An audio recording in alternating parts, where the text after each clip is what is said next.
सोलरेबल में आप सभी का स्वागत है। जैसे जैसे सोलर इंडस्ट्री के अंदर यहाँ पे डिमांड बढ़ती जा रही है, काफ़ी सारे लोग यहाँ पे जागरूक हो रहे हैं, सोलर सिस्टम इंस्टॉल करा रहे हैं। तो उसी के साथ में यहाँ पे काफ़ी सारे इंस्टॉलर ऐसे भी हैं जो यहाँ पे धोखाधड़ी का खेल शुरू कर चुके हैं। काफ़ी सारी कंपनीज़ भी यहाँ पे ऐसा कर रही है। तो आप लोग इससे कैसे बच पाएंगे, क्या क्या यहाँ पे बेईमानी की जाती है, ये सारी चीज़ें इस वीडियो में डिस्कस करने वाले हैं। अगर आप अपने घर के अंदर सोलर सिस्टम लगाना चाहते हैं तो ये वीडियो आपके लिए काफ़ी ज़्यादा इंपॉर्टेंट है। इस वीडियो के अंदर हम सोलर सिस्टम के अंदर लगने वाले एक एक कंपोनेंट के बारे में डिस्कस करने वाले हैं, जिससे आपको पता चल सके कि आपके यहाँ पे अगर सोलर सिस्टम इंस्टॉल हो रहा है तो वहाँ पे कौन सा कंपोनेंट इंस्टॉल नहीं किया गया है, और साथ ही आप उसकी गुणवत्ता की कैसे जांच करेंगे। फर्स्ट यहाँ पे बात करते हैं सोलर पैनल के बारे में। सोलर पैनल के अंदर काफ़ी हद तक यहाँ पे बेईमानी की जाती है, क्योंकि क्या होता है कि हम लोग यहाँ पे ज़्यादा से ज़्यादा आज के समय में ये देख लेते हैं कि पॉलीक्रिस्टलाइन है, मोनोक्रिस्टलाइन है, बाईफेशियल है, कौन सी टेक्नोलॉजी का सोलर पैनल बना हुआ है। ये चीज़ क्या है, सोलर पैनल को देखते ही पता चल जाती है। लेकिन क्या होता है कि इसके अंदर भी यहाँ पे ग्रेड आते हैं, किस क्वालिटी का आप सोलर पैनल काम में ले रहे हैं। इसके हिसाब से क्या होता है कि प्राइसिंग काफ़ी हाई और लो हो जाती है, जिसमें क्या होता है कि हम लोग ये सोचते हैं कि ये कंपनी हमें काफ़ी सस्ता प्रोडक्ट दे रही है, वही सेम क्वालिटी का, तो हमें यहाँ पे ज़्यादा बेनिफिट मिल रहा है। तो ऐसा यहाँ पे नहीं होता है। हर सोलर पैनल के अंदर क्या होता है कि जो सेल बनता है, सोलर पैनल की मैन्युफैक्चरिंग होती है, क्या होता है कि हर चीज़ जब मैन्युफैक्चर की जाती है, अगर वहाँ पे 100 पीस बन रहे हैं तो 100 में से 5 पीस के अंदर कुछ ना कुछ डिफेक्ट होगा ही होगा, या भले कोई भी चीज़ यहाँ पे मैन्युफैक्चर हो। तो ऐसे के अंदर क्या होता है कि उन 5 पैनल को भी कुछ कंपनीज होती है जो मार्केट के अंदर सेल कर देती है। और आज के समय में क्या है कि सारा काम मशीनरी से होता है, लेकिन कई सारी फैक्ट्रीज ऐसी भी है जहाँ पे क्या होता है कि हाथ से काम ज़्यादा किया जाता है, तो वहाँ पे जो डिफेक्ट आने के चांसेस है वो और ज़्यादा बढ़ जाते हैं। जहाँ पे 5 पैनल 100 में से ख़राब हो रहे हैं, वहाँ पे क्या होता है कि 100 में से 20 पैनल भी ख़राब हो सकते हैं अगर पैनल को हाथ से बनाया जाए। तो यहाँ पे क्या होता है कि वो कंपनीज़ क्या करती है कि इन पैनल को भी यहाँ पे ग्रे मार्केट में सेल कर देती है। आप लोगों को वही सेम पैनल का अगर मान लीजिए 18 रुपये मिल रहा है और ओरिजिनल पैनल कंपनी आपको 25 की रेट से बेच रही है, तो आप लोग सोचेंगे सेम कंपनी का सेम प्रोडक्ट हमें 18 में मिल रहा है तो हम यहाँ से खरीद लेते हैं, ये ज़्यादा बेनिफिशियल है। कई सारे ऐसे राज्य हैं जहाँ पे ये चीज़ काफ़ी धड़ल्ले से बिक रही है, क्योंकि वहाँ के जो लोग हैं उनका मेन टारगेट ये रहता है कि हमको यहाँ पे सबसे कम कीमत के अंदर प्रोडक्ट मिले। तो ऐसे में जो कंपनी होती है जितना भी ख़राब माल होता है वहाँ पे ले जाके बेच देती है। लोग सोचते हैं हमने सोलर सिस्टम लगाया, आने वाले 3-4 साल तक तो उन्हें कोई प्रॉब्लम नहीं आएगी, लेकिन उसके बाद में क्या होगा कि उनके वो सिस्टम किसी काम का नहीं रहेगा, उन्हें फिर से यहाँ पे पैसे लगाने की ज़रूरत होगी। अब यहाँ पे बात कर लेते हैं सोलर पैनल की आप परख कैसे करेंगे कि सोलर पैनल अच्छा है या फिर बेकार। तो इसके लिए जो पहली चीज़ आप देखेंगे वो है कि जितने भी वहाँ पे सोलर सेल लगे हुए हैं इनकी क्वालिटी आप देख लीजिए, कहीं पे कोई सेल यहाँ पे टूटा हुआ तो नहीं है, उसके अंदर कोई क्रैक तो नहीं आया हुआ है। ऐसे काफ़ी सारे सोलर पैनल होते हैं, क्योंकि एक सोलर पैनल में काफ़ी सारे सेल होते हैं। तो ऐसे में अगर 1-2 सेल ऐसे ख़राब हो जाते हैं तो हमें क्या इतना ध्यान नहीं रहता है और उन सोलर पैनल को हम खरीद लेते हैं, लेकिन वो फ्यूचर में हमारे लिए यहाँ पे प्रॉब्लम क्रिएट कर सकते हैं। तो आपको ये चीज़ का ध्यान रखना है, जो सोलर पैनल के अंदर लगे हुए सेल है सारे आपको क्वालिटी उनकी जो फिनिशिंग है, पहले फिनिशिंग देखनी है, फिर उसके अंदर कोई क्रैक नहीं हो। इसके बाद में यहाँ पे क्या है कि कहीं से कोना टूटा हुआ होता है, ऐसी कई सारी यहाँ पे मिस्टेक होती है। तो ऐसे कोई भी पैनल आपको परचेज़ नहीं करने। इसके बाद में क्या है कि बैक साइड और फ्रंट साइड ये सारी चीज़ें भी आपको चेक करनी है। जो एल्यूमिनियम की फ्रेम होती है इसकी थिकनेस का भी आपको यहाँ पे ध्यान देना होता है, क्योंकि काफ़ी बार क्या होती है आज के समय में कई कंपनियों का ऐसा देखा है काफ़ी पतली लगा दी जाती है और उसके अंदर जो फिर आप माउंट करने के लिए वहाँ पे स्क्रू टाइट करते हैं तो वहाँ पे क्या होता है कि तेज़ हवा के कारण वो पूरी वहाँ पे एल्यूमिनियम की फ्रेम ही टूट जाती है। तो इस चीज़ का भी आपको यहाँ पे ध्यान देना होता है और इसके बाद में आप सोलर पैनल का यहाँ पे सिलेक्शन करेंगे। इसके साथ साथ आप एक चीज़ का और यहाँ पे ध्यान रखेंगे कि जो सोलर पैनल होता है इसको मैन्युफैक्चरिंग जब किया जाता है तब क्या होता है कि इसके अंदर से जो भी एयर होती है उसको बाहर निकाल के एकदम पूरा फिक्स यहाँ पे किया जाता है। लेकिन कई केसेस में क्या होता है कि जो सोलर सेल होते हैं और जो ग्लास होता है इन दोनों के बीच में थोड़ा गैप आ जाता है, यानी कि थोड़ी बहुत यहाँ पे एयर अंदर की साइड रह जाती है जहाँ से अंदर मॉइस्चर क्रिएट होने लग जाता है। तो ऐसे पैनल को भी क्या होता है कि यहाँ पे ग्रे मार्केट के अंदर सेल किया जाता है। अब ऐसे पैनल के अंदर ना तो सेल टूटा हुआ है, ना ही यहाँ पे कोई फिनिशिंग का इशू आपको दिखेगा, लेकिन क्या होगा कि हल्की फुल्की पैनल के अंदर आपको कहीं पे एयर या फिर थोड़ा सा वहाँ पे कलर का आपको डिफरेंस देखने को मिलेगा। तो ऐसे पैनल को भी आपको सेलेक्ट नहीं करना है। सेकंड प्रोडक्ट यहाँ पे है इन्वर्टर। सोलर पैनल के केस में क्या आज के समय में लोग जागरूक भी हो रहे हैं, कौन सी तकनीक के सोलर पैनल लगाने ये सारी चीज़ें वो देख लेते हैं, लेकिन अगर इन्वर्टर की जब बारी आती है तो वो लोग इतना ध्यान यहाँ पे नहीं दे पाते। डायरेक्टली क्या होगा, अगर इंस्टॉलर है सोलर पैनल उसको बता दिए, बाकी सारी चीज़ें वो अपनी इच्छा से पसंद कर रहा होता है। तो यहाँ पर क्या होता है कि अगर वो लोकल कंपनी का यहाँ पे इन्वर्टर लगा देगा तो क्या होगा, उसकी आपको सर्विस नहीं मिल पाएगी, और अगर कंपनी बंद हो गई या फिर चाइनीज़ ब्रांड है तो आप सर्विस की तो यहाँ पर सोच भी नहीं सकते। तो ऐसे में क्या होगा कि आपको हर बार नया इन्वर्टर परचेज़ करना पड़ेगा। अगर इन्वर्टर ख़राब हो गया तो यहाँ पे आपको जो चीज़ ध्यान में रखने वाली है कि पहली चीज़ जो भी आपके यहाँ पे इन्वर्टर इंस्टॉल हो रहा हो वो किसी अच्छे ब्रांड का, जो ब्रांड यहाँ पे मार्केट में लंबे समय तक चलता हुआ आ रहा है और वो कंपनी के ऊपर आपको ट्रस्ट है कि हाँ ये कंपनी ऐसी नहीं है कि जो भाग जाएगी मार्केट में 2-3 साल में, तो ऐसी किसी अच्छे ब्रांड का ही आपको इन्वर्टर सेलेक्ट करना चाहिए।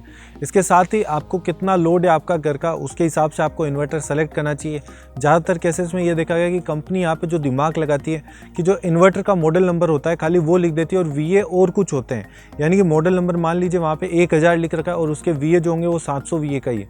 तो हम लोग क्या समझते हैं जो 1000 लिखा हुआ है वो एक्चुअल में VA, लेकिन ऐसा नहीं होता। इन्वर्टर के जो स्पेसिफिकेशन होते हैं उसके अंदर आपको चेक करना चाहिए और जो भी वहाँ पे VA लिखे हुए, अगर मान लीजिए आपने अगर एक इन्वर्टर खरीदा वो 1000 VA का है, तो यहाँ पे क्या होगा, उसका जो मैक्सिमम लोड आप उसके ऊपर चला पाएंगे वो 700 से लगा के 750 वाट तक की होगा। ऐसी गलती आप लोग मत कीजिएगा कि वहाँ पे अगर 1000 VA लिखा हुआ है तो आप ये समझे कि उसके ऊपर 1000 वाट का लोड चला सकेंगे। ऐसी चीज़ यहाँ पे नहीं होती। जो भी इन्वर्टर के VA होंगे उसका 70 से 80% तक का ही लोड आप उसके ऊपर चला सकते हैं। तो इस चीज़ का भी यहाँ पे ध्यान रखते हुए आप इन्वर्टर का सिलेक्शन कर सकते हैं। थर्ड कंपोनेंट है यहाँ पे बैटरी। बैटरी के केस में क्या होता है कि सोलर बैटरी का आज के समय में काफ़ी सारे लोग ध्यान रखते हैं कि हम सोलर सिस्टम इंस्टॉल कराते हैं तो यहाँ पे सोलर बैटरी काम में ली जानी चाहिए, लेकिन इसके ऊपर भी वारंटी का ऊपर भी हमें ध्यान देना होता है। क्योंकि काफ़ी सारी कंपनी क्या होती है, काफ़ी समझदार होती है, वो यहाँ पे ये करती है कि 60 मंथ की वारंटी अगर देनी है, यानी कि 5 साल की अगर वारंटी देनी है तो उसके ऊपर स्टार लगा देगी है, जिससे क्या होगी बैटरी की प्राइसिंग वो थोड़ी कम कर देगी। यानी कि एक कंपनी की 2 सेम बैटरी आती है, एक की बस वारंटी का यहाँ पे डिफरेंस है और प्राइसिंग का उसके ऊपर डिफरेंस कर देती है, जिसके कारण हम सोचते हैं कि सेम बैटरी हमने कम कीमत के अंदर खरीदी है। तो यहाँ पे इस चीज़ का आपको ध्यान देना है कि जो बैटरी होगी आपकी उसके ऊपर जो वारंटी का पीरियड दिया होता है उसके ऊपर किसी भी तरीके की कोई कंडीशन अप्लाई नहीं होनी चाहिए। वहाँ पे स्टार लगाया हुआ हो सकता है, वहाँ पे T&C लिखा हुआ हो सकता है छोटा सा, तो ये चीज़ें आप देख सकते हैं। इसके बाद ही यहाँ पे बैटरी का सिलेक्शन करें। बैटरी के अंदर भी जो अच्छे ब्रांड है उनकी बैटरी आप लीजिए, ताकि आपको क्या है कि सर्विस और सपोर्ट के अंदर किसी तरीके का इशू नहीं आए। नेक्स्ट कंपोनेंट है सोलर स्ट्रक्चर। आज के समय में लोग काफ़ी ज़्यादा जागरूक है, जिसके कारण जो भी इंस्टॉलर होगा वो यहाँ पे GI कोटेड स्ट्रक्चर को ही प्रमोट करेगा। लेकिन यहाँ पे प्रॉब्लम ये कर दी जाती है कि यहाँ पे जो स्ट्रक्चर होगा उसकी थिकनेस काफ़ी कम कर दी जाती है, जिससे क्या होगा अगर बंदर कूदते हैं, अगर कुछ चीज़ लगी उसके या फिर कोई वेट ऊपर गिर गया तो ऐसे में क्या होगा, जो स्ट्रक्चर होगा वो बेंड हो जाएगा। तो यहाँ पर उसकी क्वालिटी को काफ़ी लो कर दिया जाता है, खाली GI के नाम से इसे प्रमोट किया जाता है। तो यहाँ पर इस चीज़ का भी आप ध्यान में रह सकते हैं कि जो स्ट्रक्चर है उसकी थिकनेस काफ़ी अच्छी होनी चाहिए।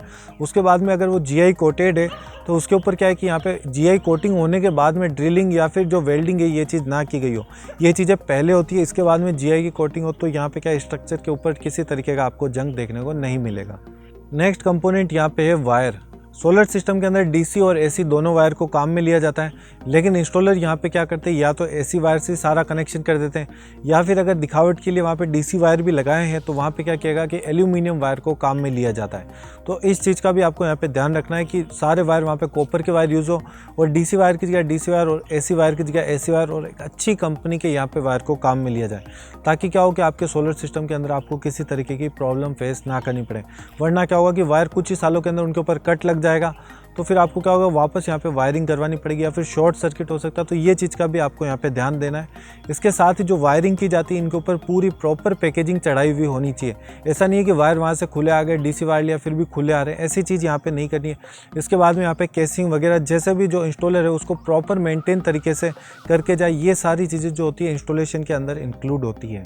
नेक्स्ट कंपोनेंट है यहाँ पे AC/DB और DC/DB बॉक्स, यानी कि AC डिस्ट्रीब्यूशन बॉक्स और DC डिस्ट्रीब्यूशन बॉक्स। इन दोनों चीज़ का भी यहाँ पे ध्यान देना है कि इनके अंदर प्रॉपर इंस्टॉलेशन क्या हो। ज़्यादातर ये देखा गया है कि इसके अंदर MCB या फिर फ्यूज़ लगा के छोड़ दिया जाता है। इसके अलावा यहाँ पे SPD हो गया, जो मीटर लगाए जाते हैं, ये सारी चीज़ें हटा दी जाती है, क्योंकि इनकी जो प्राइसिंग होती है वो काफ़ी ज़्यादा होती है। MCB है वो काफ़ी सस्ती आ जाती है, तो यहाँ पे AC MCB लगा के छोड़ दिया जाता है। तो यहाँ पे इस चीज़ का भी आपको ध्यान देना है कि AC MCB, DC MCB, SPD है, ये भी DC और AC दोनों कैटेगरी के अंदर लगाई गई हो, जिससे क्या हो कि सोलर पैनल से इन्वर्टर तक का भी प्रोटेक्शन मिले और जो इन्वर्टर है इससे आपके घर के जो अप्लाइंसेस चल रहे हैं यहाँ पे भी आपको प्रोटेक्शन मिले। नेक्स्ट प्रोडक्ट यहाँ पे है लाइटिंग अरेस्टर और AC और DC अर्थिंग। ये चीज़ें भी यहाँ पे काफ़ी ज़्यादा इंपॉर्टेंट है। क्या है, सोलर सिस्टम इनके बिना भी चल जाता है तो लोग इन चीज़ों को यहाँ पे स्किप कर देते हैं। जो इंस्टॉलर है वो भी यहाँ पे बहाने बनाने लगते हैं कि आने वाले टाइम में इंस्टॉल कर दूंगा, अभी माल नहीं आया हुआ है। तो ऐसी चीज़ें आप लोगों के साथ भी हो सकती है, तो इस चीज़ का यहाँ पे ध्यान रखते हुए ये चीज़ें भी साथ में इंस्टॉल इंस्टॉल कराया ताकि कोई प्रॉब्लम नहीं हो। लाइटिंग अरेस्टर जो लगाया जाता है वो ज़्यादातर 3 किलोवाट से ऊपर के सिस्टम में लगाया जाता है, लेकिन क्या होता है 3 किलोवाट से ऊपर के सिस्टम में भी अगर आप यहाँ पे ऑफ ग्रिड इंस्टॉल करते हैं तो इन चीज़ों को यहाँ पे स्किप कर दिया जाता है, क्योंकि यहाँ पे क्या नेट मीटरिंग करवानी नहीं है तो कोई चेक करने के लिए आएगा नहीं, तो क्या होगा कि इन चीज़ों को यहाँ पे स्किप कर दिया जाता है। लेकिन आप लोगों को इन चीज़ों का ध्यान में रखते हुए यहाँ पे इंस्टॉलेशन कराना है, क्योंकि ये चीज़ें आज के समय में आपके काम में नहीं आएगी, लेकिन आने वाले समय में मान लीजिए अगर कभी लाइटिंग होगी या फिर कोई एक्सीडेंटल सिचुएशन बन गई तो ऐसे केस में अगर आपने प्रॉपर इंस्टॉलेशन किया होगा तो आपके यहाँ पे किसी तरीके का कोई नुकसान नहीं होगा। तो ये चीज़ का आप यहाँ पे ध्यान रख सकते हैं। वैसे आज के समय में लाइटिंग अरेस्टर सोलर सिस्टम हो या फिर ना हो, ज़्यादातर लोग अपने घरों के अंदर इंस्टॉल कराते हैं, तो यहाँ पे आप इन चीज़ों का भी यहाँ पे ध्यान में रखते हुए इंस्टॉल कराएं। और साथ ही जो यहाँ पे ग्राउंड में अर्थिंग की जाती है, इसके लिए 1-1 मीटर के ऊपर 3 अर्थिंग की जाती है, यानी कि AC के लिए अलग यहाँ पे खड्डा खोदना होगा, फिर DC के लिए अलग होगा, और फिर यहाँ पे अगर लाइटिंग अरेस्टर लगाया जा रहा है तो उसके लिए अलग से यहाँ पे गड्ढा खोद के यहाँ पे इसको इंस्टॉल किया जाता है। तो ये चीज़ का आपको यहाँ पे प्रॉपर ध्यान में रखते हुए इन चीज़ों का भी यहाँ पे इंस्टॉलेशन कराना है। नेक्स्ट और लास्ट चीज़ है यहाँ पे प्राइसिंग के अंदर क्या होता है, काफ़ी सारे लोग सेंसिटिव होते हैं और काफ़ी सारे लोग ये चीज़ सोचते हैं कि जितना ज़्यादा यहाँ पे रुपए हम खर्च करेंगे उतनी ज़्यादा हमें क्वालिटी यहाँ पे डिलीवर होगी। तो ऐसी चीज़ यहाँ पे बिल्कुल नहीं है। ऐसा भी हो सकता है कि कोई इंस्टॉलर अच्छा हो, कम कीमत के अंदर आपको अच्छा काम करके दे, और काफ़ी सारी कंपनीज़ या इंस्टॉलर ऐसे भी है जो बोलते हैं हम प्रीमियम में हम काफ़ी हाई क्वालिटी यहाँ पे आपके यहाँ पे इंस्टॉलेशन करेंगे और काफ़ी सारे रुपये आप लोगों से हटे जाते हैं। तो इस चीज़ का आपको यहाँ पे ध्यान में रखते हुए एक एक चीज़ का प्रॉपर इंस्टॉलेशन कराना है और किसी भी चीज़ की आपको ओवर प्राइस करके यहाँ पे पेमेंट नहीं करना है। तो ये सारी चीज़ें आप ध्यान में रखते हुए एक अच्छा सोलर सिस्टम कम कीमत के अंदर इंस्टॉल करा सकते हैं। तो दोस्तों ये थी यहाँ पे पूरी जानकारी। अगर आप सोलर सिस्टम बाय कर रहे हैं तो कैसे कैसे जो प्रोडक्ट है उनके ध्यान रखेंगे, क्वालिटी का, फिर वो प्रोडक्ट आपके यहाँ पे इंस्टॉल हुआ है या नहीं हुआ, ये चीज़ की आप कैसे जांच करेंगे, ये सारी चीज़ें इस वीडियो में डिस्कस किया है। इसके अलावा भी अगर हमसे कोई चीज़ रह गई है तो आप नीचे कमेंट सेक्शन में बता सकते हैं। अगर आपको वीडियो पसंद आया तो इसे लाइक कर दीजिए, हमारे चैनल को सब्सक्राइब करके हमें सपोर्ट करें। जय हिंद, जय भारत।